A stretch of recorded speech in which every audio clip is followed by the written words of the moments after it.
Bonjour à tous, on commence ce tour de la presse sportive par les suites du PSG-OM d'il y a 10 jours qui continue de laisser des traces.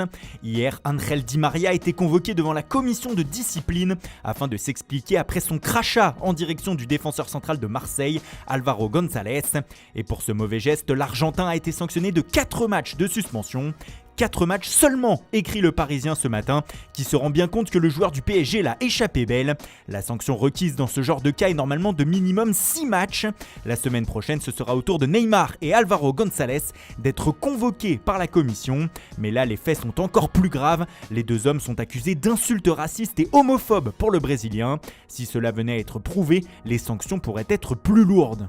Place au terrain maintenant, où ça jouait en Angleterre hier soir. Chelsea notamment accueillait Barnsley lors du 3e tour de la Carabao Cup. Et les Blues n'ont pas fait de détails, victoire 6-0.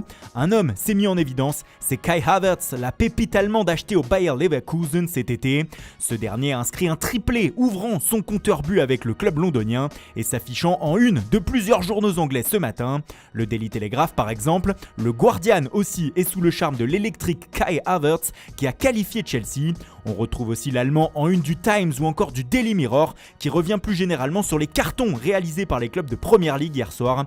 Chelsea en a donc passé 6, Everton l'a emporté 5-2 contre Fleetwood alors que Newcastle en a collé 7 à la malheureuse équipe de Morecambe.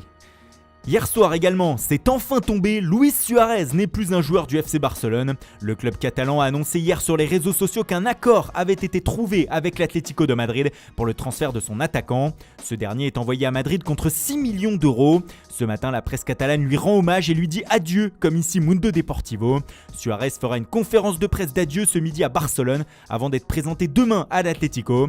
Le retentissement de son transfert a eu des échos jusque dans son propre pays, en Uruguay. Ce matin, le journal Ovation lui dit bonjour et se réjouit déjà du duo qu'il va former avec El Cholo, Diego Simeone, l'entraîneur des Colchoneros. Mais même si Suárez s'est enfin trouvé un club, son transfert avorté avec la Juventus continue de laisser des traces. Pas parce que le club est en colère contre lui, mais à cause de ses accusations de tricherie lors d'un examen d'italien afin d'obtenir le passeport du pays. Ce matin, les journaux italiens sont encore en boucle là-dessus, et pour cause. Selon le Corriere dello Sport, une enquête pour corruption de l'université de Pérouse pourrait être ouverte dans les prochains jours. Le média écrit que l'on passe d'une affaire au chaos pour Suárez. Selon la Gazzetta dello Sport, ce cas pourrait avoir des répercussions sur la Juventus. En effet, des écoutes téléphoniques mettraient en accusation le directeur sportif de la vieille dame, Fabio Paratici. A-t-il forcé l'université de Pérouse à donner cet examen à Suárez ? Toute la lumière devra être faite là-dessus. En tout cas, le club se défend ce matin en une de Tuttosport. L'avocate de la Juve, Maria Turco, indique qu'il n'y a aucun rapport avec le club turinois dans cette affaire. Nous n'avons jamais demandé de traitement de faveur, dit-elle. La Juventus va devoir sans doute le prouver. Autre information à la une de Tuttosport ce matin, elle concerne le mercato de l'Inter. Selon le média, le coach des Lombards, Antonio Conte, ne lâche toujours pas ses dirigeants d'une semelle pour faire venir N'Golo Kanté. Il serait même insatiable sur ce cas selon le quotidien. Il veut le champion du monde français et semble prêt à tout pour l'obtenir. Selon le Quotidiano Sportivo, les interistes seraient même prêts à mettre leur défenseur central Milian Skriniar dans la balance afin de faire craquer Chelsea. Mais cela s'annonce compliqué, Frank Lampard répétant sans cesse qu'il souhaite garder son milieu de terrain cette saison.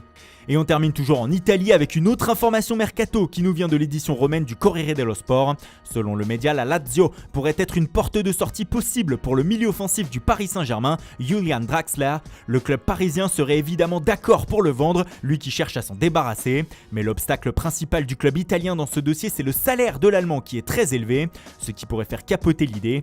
D'autant que ce matin, dans son dossier spécial transfert, le journal L'Équipe indique que Draxler se sent toujours bien à Paris et voudrait rester jusqu'à la fin de son contrat. Le média français indique aussi que ça va enfin bouger au sein de 3 clubs. Paris donc qui pourrait recruter Tiemoué Bakayoko au milieu de terrain, Lyon qui devrait acheter la jeune pépite Facundo Pellistri et pourrait tenter d'arracher Lucas Paqueta à l'AC Milan, tout en vendant Jeffrey Adelaide qui veut partir au Stade Rennais. Bref, autant de dossiers chauds qui vous obligent à rester connectés sur Foot Mercato.